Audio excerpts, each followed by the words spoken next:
गोपी नहीं, स्केच गोपी कहो। बालों में चमेली का तेल डाले होगा।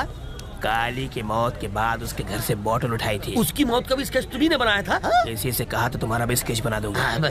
हमरे भेजे में कुछ बात नहीं घुसी। पहले तुमने काली से पैसे लेके किसी और की मौत का स्केच बनाया था ना?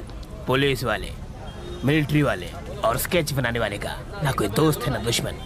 हमारा एक ही उसूल है, पैसा लो स्केच बनाओ। स्केच पेन की माला डाल के काहे घूम रहे हो? हर स्केच पेन की कहानी है तो सुनाओ। अगर हर स्केच पेन से मैं स्केच करूँ तो हाथ काट देता हूँ। अगर काले वाले से स्केच करूँ तो समझो आदमी की टांगे गई। और जब लाल स्केच पेन से स्केच करता हूँ तो सर धड़ से अलग समझो। गोपी, तुम अपनी टैलेंटवा से ढेर सारा रुपया कमा सकते हो, फिर भी ये उधार के स्कूटर पे घूम रहे हो। ये स्कूटर मेरा है। तो चला कौन रहा था? मेरा ड्राइवर। स्कूटर चलाने के लिए भी ड्राइवर? स्केच करते वक्त अगर मैं स्कूटर चलाऊं और सामने से एक ट्रक मुझसे टकराए तो मेरा स्केच बिगड़ जाएगा। क्या हो विचार है? ये छोड़ो और पूछो मैं यहाँ क्यों आया। क्यों आए हो? ये लो, लॉटरी लगी। असली है, एटीएम से निकाला है। गोपी, हमका तो हर मदद चाहिए। बोलो। एक आदमी हमका तंग कर रहा है, उका तू स्केच बना दो, ये एडवांस रख लो। ओके, बार बार फोन करके तंग मत करना, कंटिन्यूटी टूटती है। ओके, अब देखते हैं क्या करता है। ये क्या किया अंकल? उसे 500 रुपए वापस दे दिए। अरे ये हर बार अपने डींगे हाँकते रहता है कि इसका स्केच हमने बनाया है, इसको मौत के घाट हमारे स्केच ने उतारा है। अगर ई बार इसकी बात गलत साबित हुई तो हम इसका दीवार में चुनवाई दे। वो कैसे? व्हाइट सीमेंटवा से।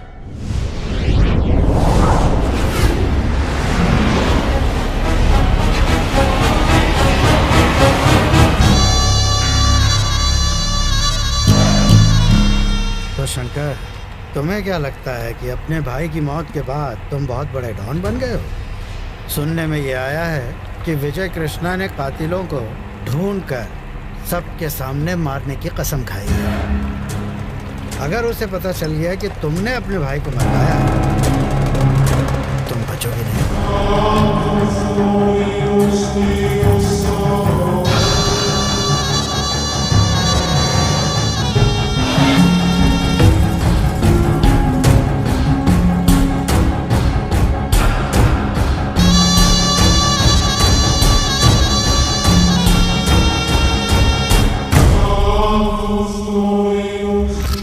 किसने कहा कि मैंने अपने भाई को मारा है? मैंने अपने बाल धूप में सफेद नहीं किए। कौन क्या है, क्या कर सकता है, ये बात मैं बहुत अच्छी तरह समझ सकता हूँ। मुझे इतना नादान मत समझो।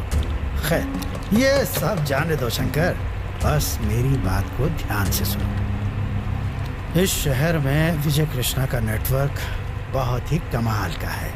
जानते हो, वो तुम्हारे भाई के 2 कातिलों को ढूंढ के उन्हें मार तक चुका है। अगले कातिल को भी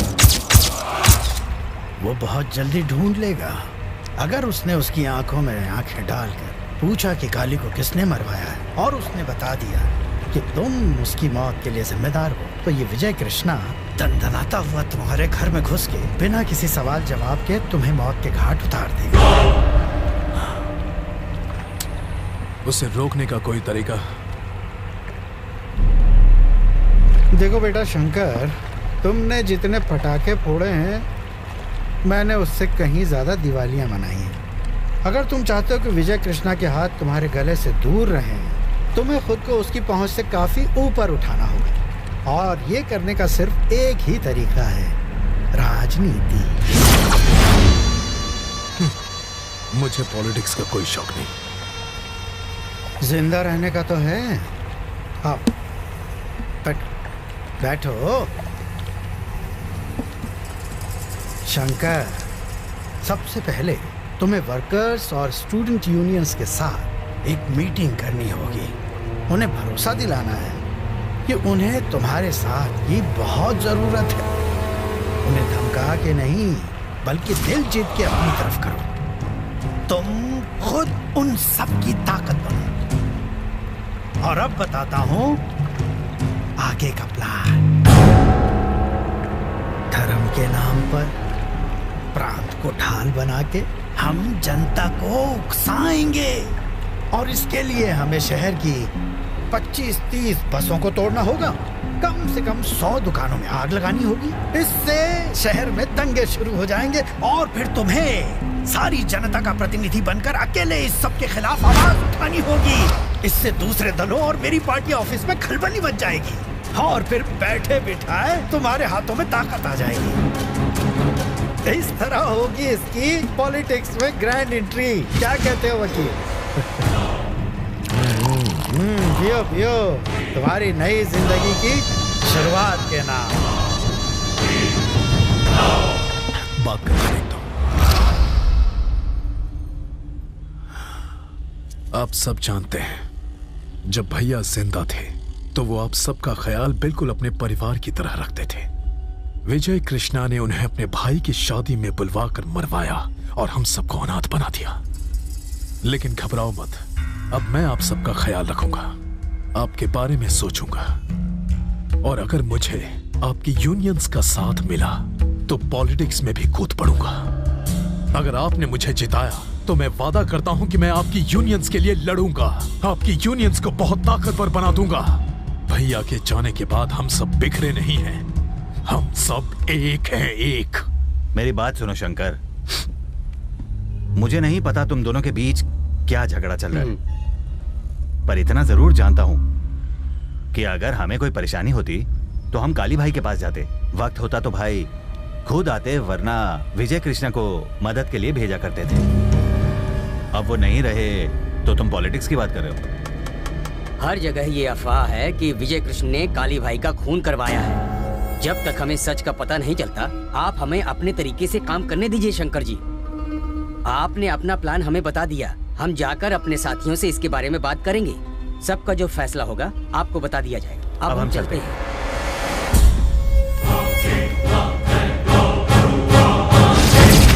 ये साले तो डायलॉग मार कर निकल गए। आप ही के कहने पर मैंने इन्हें समझाने की कोशिश की। ये तो साफ हो गया कि ये लोग तुम्हारा साथ नहीं देने वाले हैं। अब ये लोग जाके सीधा विजय कृष्ण से मिलेंगे। तो अब चलो उठो यहाँ से, चलो। तुम सब में काशी कौन है? मैं हूँ। शंकर भाई ने तुझे बुलाया है, जल्दी चल। शंकर के बुलाने पर मैं क्यों आऊँ? ये तेरे लिए अच्छा नहीं होगा। हेलो, हमने हाथ में चूड़ियां नहीं पहन रखी। हम सबका लीडर शंकर नहीं है, विजय कृष्णा है। जाके बोल दो उसे। अगर तुमने शंकर भाई का कहा नहीं माना तो कुत्ते की मौत करोगे तुम और तुम्हारा विजय भाई।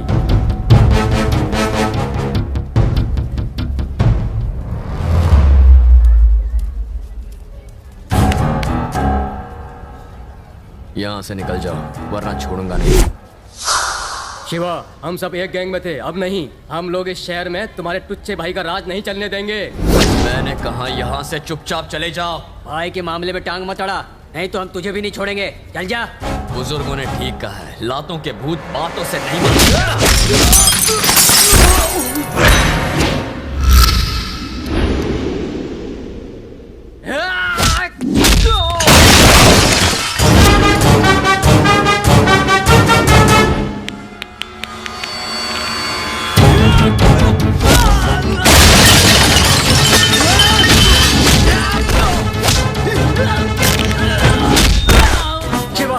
आगे मत आ, शंकर भाई को पता चला ना तो तुझे छोड़ेंगे नहीं।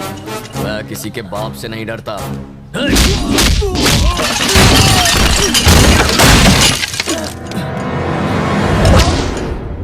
मार दे इसको।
शिवा, हे, तुम लोग बाहर जाओ। शिवा, तुमने कॉलेज में शंकर के आदमियों को क्यों मारा? भैया, वो मेरे कॉलेज में आकर आपको भला बुरा कह रहे थे और आप पूछ रहे हैं मैंने उन्हें क्यों मारा? तुम्हें हम दोनों के बीच पड़ने की कोई जरूरत नहीं है शिवा। ये बात कान खोल कर सुनो तुम। शिवा, हमारे पिता की मौत यूनियन के झगड़े की वजह से हुई थी। उस वक्त काली भाई ने ही मुझे सहारा दिया। उन्हीं की वजह से मैं ऐसी जिंदगी जी रहा हूं, उन्हें इज्जत देने के लिए। मैं कभी उन्हें मना नहीं कर सका। मेरे पास और कोई रास्ता नहीं था। पर तुम इस लफड़े में क्यों पड़ते हो? मैं मजबूर था शिवा। तुम सिर्फ पढ़ाई करोगे, ये सब मैं संभाल लूंगा। समझ गए? अब जाओ।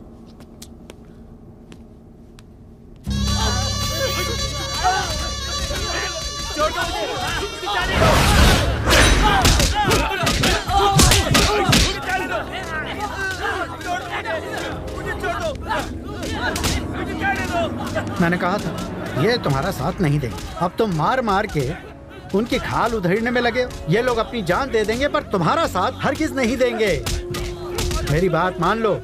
विजय ना बड़े आराम से इन सबको अपने कब्जे में कर लेगा और फिर हम लोग यहाँ बैठ के भजन कीर्तन करेंगे। हरे रामा हरे कृष्णा हरे रामा। लोग आके चढ़ावा चढ़ाएंगे। इन सब के साथ से ही तुम्हारी ताकत बढ़ेगी।